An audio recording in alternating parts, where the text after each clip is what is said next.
Welcome back to the Naughty Corner. Today we're going to look at what many consider the most infamous, significant, impactful or outrageous day of the 2022 convoy protest, or all of those things combined. We are of course talking about the police's attempt to forcibly remove protesters from Parliament grounds on the 10th of February. Though the report spends significant time setting up the background of Feb 10, I won't spend long, as if you're completely unaware of what transpired, you're either from outside New Zealand or have been living under a rock, and so you can go look it up yourself and rejoin us once you're up to speed.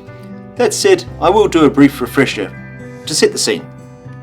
First, the government set a lot of rules. A lot of people were negatively affected by those rules. Those people gathered at Parliament to express their displeasure and, in many instances, desperation. The government didn't respond at all. Then, having driven from the far ends of the country and often having lost their livelihoods, a number of these disgruntled dissenters decided to set up camp on Parliament lawn. On these grounds, the Speaker of the House asked police to forcibly remove their guests, and they acquiesced to his request. And their actioning of that took place on February 10th, 2022. Nice and simple, with just one thing to clear up before we start. If you live in a city, listen to a lot of legacy media, or are in a bit of an echo chamber, you might think that the anti-mandate views of the protesters were quite a fringe opinion. That's certainly the impression that the then Prime Minister Jacinda Ardern tried to impart at multiple press conferences. Fortunately, in paragraph 76, the report acknowledges the following. After a 2-year study and before the protest ended, Ipsos, a market research company, had concluded that nearly 2/3 of New Zealanders would like to see the removal of the restrictions on how businesses were operating. So what happened leading to the police's action on February 10th? According to the report, at 1800 hours on the 9th of February, the Deputy PM and Attorney General visited the Speaker of the House in his office to discuss the protest. There the Speaker rang the Police's Assistant Commissioner, and as the four spoke, he expressed his views that the protesters should be dispersed. The Assistant Commissioner then went on to contact the Commissioner proper, who later spoke with the Deputy PM, Attorney General and Speaker of the House, a discussion the Commissioner would later describe as uncomfortable. After that, the Commissioner called back his deputy and made it clear that he wanted Parliament grounds cleared the following day, a message which the Commissioner then passed on to the local controller. According to earlier in the report, the final decision to clear Parliament grounds was made by 11 PM on the 9th. As we covered last episode, the report then goes on to detail how many of the officers interviewed who were involved in the Feb 10th operation felt that there was political interference afoot. To soothe any concerns, the report states, "We are satisfied there was nothing inappropriate in the interactions between the Commissioner and the Speaker or other ministers. There was no detailed record of the conversation that occurred."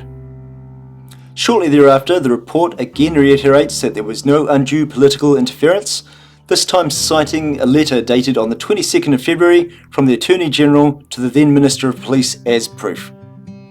Perhaps I'm old-fashioned, but I don't find an unrecorded conversation in a letter 2 weeks after the fact very comforting, especially given that this is the full extent of the report's accounting for politician-to-police parley prior to the operation on February the 10th. But as mentioned last episode, there's proof of extensive communication via WhatsApp. This info was obtained via a citizen's OIA request, but isn't mentioned in the report at all. All that aside, was there legal grounds for the plan to expel protesters from Parliament grounds? In short, yes. Freedom of expression and peaceful assembly are rights protected by Section 14 and 16 of the New Zealand Bill of Rights Act 1990. But the parliamentary precincts are vested in the Crown under Section 23 of the Parliamentary Services Act 2000 and held for parliamentary purposes. The Speaker is the recognised occupier and under Section 26(2) of the Act has the right to control and administer the precincts and to trespass people from them. The Speaker may also delegate this power to the police. While Parliament grounds are open to the public, there is some restrictions placed on their use for the safety and security of the public and the protection of property. This includes a term in the Speaker's rules for access to Parliament which states protests are to take place during daylight hours and not to erect structures including tents on Parliament grounds. Thus, the law relating to criminal trespass does apply to Parliament grounds. Section 26 of the Parliamentary Services Act 2000 grants the Speaker the powers of the occupier under the Trespass Act 1980. If a verbal or written warning to leave the grounds is issued by the Speaker or people authorised by the Speaker, including members of the police or senior parliamentary staff then protesters or demonstrators should comply. Failure to comply may result in prosecution. The report acknowledges that the gathering of protesters on the 8th of February was lawful, but once they showed intent to stay overnight, became a breach of the Speaker's rules, and so the closure of Parliament's grounds by the Speaker was therefore justified in law, and protesters by their continued presence became trespassers. However, while that may have formed the basis for a civil claim against the protesters in the event of damage, it did not in itself constitute a criminal offence. In Wilcox v. Police, the court held that 2 prior warnings must be given before criminal liability arises: a warning revoking the person's authority to be on the property, and a warning that the person must leave the property under Section 3 of the Trespass Act, and/or stay off it under Section 4. These warnings may be given orally or by notice in writing. Now, knowing there was a desire to trespass the protesters and how that needed to be done legally, was it executed in a lawful manner? As we've discussed, 2 discrete warnings must be given before criminal liability for trespass arises. When tents started to be erected on the lawn, the Speaker authorised the distribution of a document explaining the Speaker's rules to those protesters who had set up tents, and designated the security manager and his staff to distribute it. According to the evidence given in the Police v. Marker on 8th September 2022, the document did not purport and was not intended to be a warning under the Trespass Act. Rather, it sought to remind the protesters of the Speaker's rules on the use of the parliamentary grounds for protest activity, such as not erecting any structures, not directing any broadcast equipment towards Parliament buildings, etc. While I've often heard the distribution of this document cited as notification of trespass by many of the protest detractors, it was not.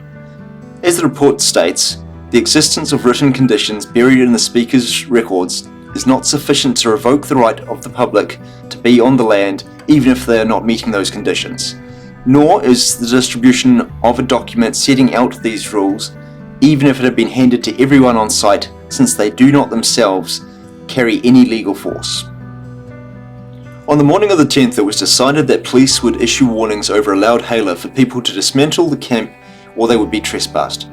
This was delivered repeatedly by the Ford commander from 8 to 10 am from Parliament steps, and by a sergeant shortly after that from the northern end of Parliament grounds. At 8:25 am, the Ford commander started to advise protesters they had not complied. Parliament grounds was now closed, anyone remaining would be trespassing and may be arrested. They repeated this several times from the steps and then moved to continue doing so at the northern end of the grounds. Is this it then? Were they trespassed at this point? As found by the court, the problem is that the script prepared for the Ford commander did not effectively revoke the authority to remain on the land. That is because of the conditional language used. The protesters would be trespassing if the tents and other structures were not removed. Until they had failed to do this, Parliament grounds remained open. Only after the 8:25 am warning had been given twice, the first revoking the authority and the second warning people to leave, was the communication from the Ford commander sufficient to enable protesters to be lawfully arrested. However, a further problem arose because while the Ford commander changed the message at 8:25, the sergeant did not and continued to proclaim the original script until 9:10 am. As a result of this confusion, the Court v. Marker found that the warnings required by the Trespass Act lacked the clarity the law requires. The arrests that occurred before 9:10 am were accordingly unlawful. As a side note, the warnings were given under Section 3 of the Trespass Act. They therefore required protesters to leave the grounds of Parliament within a reasonable time, but they did not prevent them from returning. Testament to the fact trespass was not properly given can be seen as a key contributing factor to the high proportion of cases in which all charges have been withdrawn, 65% at the publication of the report. This is summarised with a somewhat damning sentence in paragraph 332, and I quote, "However, the fact remains that the subsequent withdrawal of many charges strongly suggests that they should not have been laid in the first place." Within the report, we can take a look at a table which breaks down the charges laid against protesters on Feb 10th and how they stand 1 year later. One of the key takeaways is that only 6 of the 108 have been found guilty, a mere 5% of those charged, and one can't help but wonder how many pled guilty on poor advice. Also note, there was only one charge of assault on police, and it's never revealed whether this charge resulted in a conviction or not. This seems like a good time to take a look at the other side of the thin blue line and see what kind of behaviour the police upheld while executing the expulsion of the protesters. In a section titled "The Force Used to Effect the Arrests," we find paragraph 337 say the following: "We received 11 complaints about the use of force during the arrests made on 10 February. We are independently investigating 4 of these, and our findings will be reported directly to the respective complainants. We intend to publish a summary of our findings in these cases." Yet again, it seems a number of complaints about police conduct aren't being included in the police conduct report. It's also a bit misleading because earlier in the report we learned that the greatest number of complaints about police actions were for the 10th of February, when police unsuccessfully attempted to clear the protesters from the grounds in front of Parliament buildings. More than 1,100 complaints were about police actions on the 10th of February. What they mean to say is that there are 11 instances that received a lot of complaints regarding them. Here's an example of a fairly infamous incident they're not investigating. We received 432 complaints about police officers allegedly ripping the clothes from a protester, dragging her out of the crowd by her hair, holding her on the ground, and then smothering her face with a blanket so she could not breathe. In fact, our inquiries, which included speaking to the woman herself, identified that she had deliberately stripped down to her underwear and covered her body in coconut oil to make it difficult for police to grab her. The officer consequently lost her grip on the woman as she was attempting to arrest her and was only able to regain control by grabbing the woman's hair. Police officers placed a blanket over the woman's torso to ensure her dignity. Good to know that because she was slippery, the vigorous behaviour you can clearly see in the video was completely justified. With that in mind, I'd advise you not to be caught either sweaty or wearing silky clothing while police officers are nearby. Unless you want to be yanked by your hair so violently you're probably unconscious before you hit the ground and then have someone put their knee on the back of your neck. Now, what about the use of pepper spray? The local commander declined a specific request for staff to use pepper spray, yet it was used twice. Though it's unattributed, the report quotes the following: "Actually, it was used by one of the PSU sergeants on the skirmish line, and it was used by me in another part of the day. It's the first time I've used spray in probably about 10 years, so it certainly was justified in my view." Now, I'm not trying to take someone's words out of context, but that's the full extent of the quote given. And I don't know how not doing something for 10 years justifies inaction. I haven't punched anyone in the mouth in over 10 years. That doesn't mean that I'd be justified in doing it though, does it? Police policy on the use of force reflects legal provisions in that the force used must be necessary, proportionate, and reasonable. Police officers must assess the threat a person poses on an ascending scale from cooperative to passive resistance to active resistance to assaultive to grievous bodily harm/death, and then use the least amount of force needed to counter that threat. In order of increasing force and potential harm, the tactical options available to police include police presence and tactical communication, mechanical restraints, i.e. handcuffing, empty hand techniques, physically restraining and or striking someone, pepper spray, batons, tasers, police dogs or weapons of opportunity, and firearms or force with serious implications. Paragraph 745 has a slightly different list, but again the next step up from pepper spray is to break out the beat sticks and release the hounds. So, against a crowd that was recognised as having many young and elderly, a crowd that had just one charge of assault and no word on its success, a 4 out of 6 on the scale of usable police force was employed twice. Tucked away in an earlier section of the report titled Overview of Specific Investigations into Complaints, we find this passage. Our preliminary findings are that police actions were unjustified in 8 of the 19 complaints that we have investigated. That's not all the complaints, as we know a lot of the complaints they're not bothering to investigate. It's not even all the planned investigations, but rather just those they've completed so far. If we apply this same ratio of about 42% being found unjustified to the 11 instances of complaints that were reported en masse for February the 10th, we can assume there is about 4 or 5 instances of unjustified excessive police force used against an overwhelmingly peaceful gathering of people, and 2 instances of pepper spray. Keep in mind, incidents like the naked woman pulled by her hair were viewed as justified in this report, so we're talking about more egregious actions than that. The report itself gives its summation on the February 10th events in paragraph 350, saying, Given the volatile circumstances and the duration of the operation, we are not able to say with confidence that there was no excessive force at all. As referred to above, there are some allegations of excessive force that we are independently investigating. However, in a general sense, we think that the level of force used during the operation was reasonable and that the right balance was struck. It seems a lot of the general public of New Zealand didn't agree with that sentiment, as much as politicians and media tried to slander the protesters at the time. After the attempt to remove protesters from Parliament grounds on Thursday the 10th of February, other groups and individuals joined the protest. For example, Voices for Freedom were not part of the initial protest, but joined after 10 February. Protesters we spoke to said they were appalled at the police's attempt to clear what they viewed as a peaceful and lawful protest, and wanted to support the call for an end to the vaccine mandates.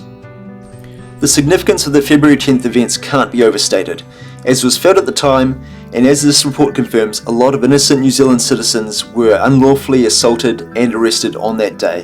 And while it may have been an honest mistake on behalf of the police, the fact they never came out and apologised for it set the stage for a very antagonistic relationship in the coming days. It's been a fairly heavy episode, so I'd like to finish on something of a lighter note. How were the protesters treated in custody after their arrest? Well, from what I can gather, they weren't treated poorly despite it not being in compliance with the legal requirements. They were held longer than they should have been, in more cramped conditions, and apparently without as many rubdowns as they wanted. Yep, you heard that right. Paragraph 357 says that the IPCA apparently received some complaints from protesters that there were inadequate searches before transportation. Seriously, protesters wanted to be searched more. It sounds like either the authority was getting trolled or those were some very thirsty lads and lasses. Then again at the other end of their trip, as they arrived at the district custody unit, though this time the sentiment came from a DCU employee saying, "I didn't give this Section 11 search then upon arrival at the DCU, and this was a risk, but I made that decision based upon the fact that there was such a good level of, I guess, compliance and to a degree also camaraderie that I don't think there would have been any issues in terms of them wanting to do anything silly with items on them." Aside from being quite amusing, this yet again really does reinforce the impression that, though perhaps politically dissident, this was a peaceful group of people they were dealing with. And just like things could have been so very different if politicians had just come out and negotiated with the protesters, the same could be said about the police after the mistakes they made on February 10th. And speaking of negotiations, that's the topic of next instalment, so talk to you then.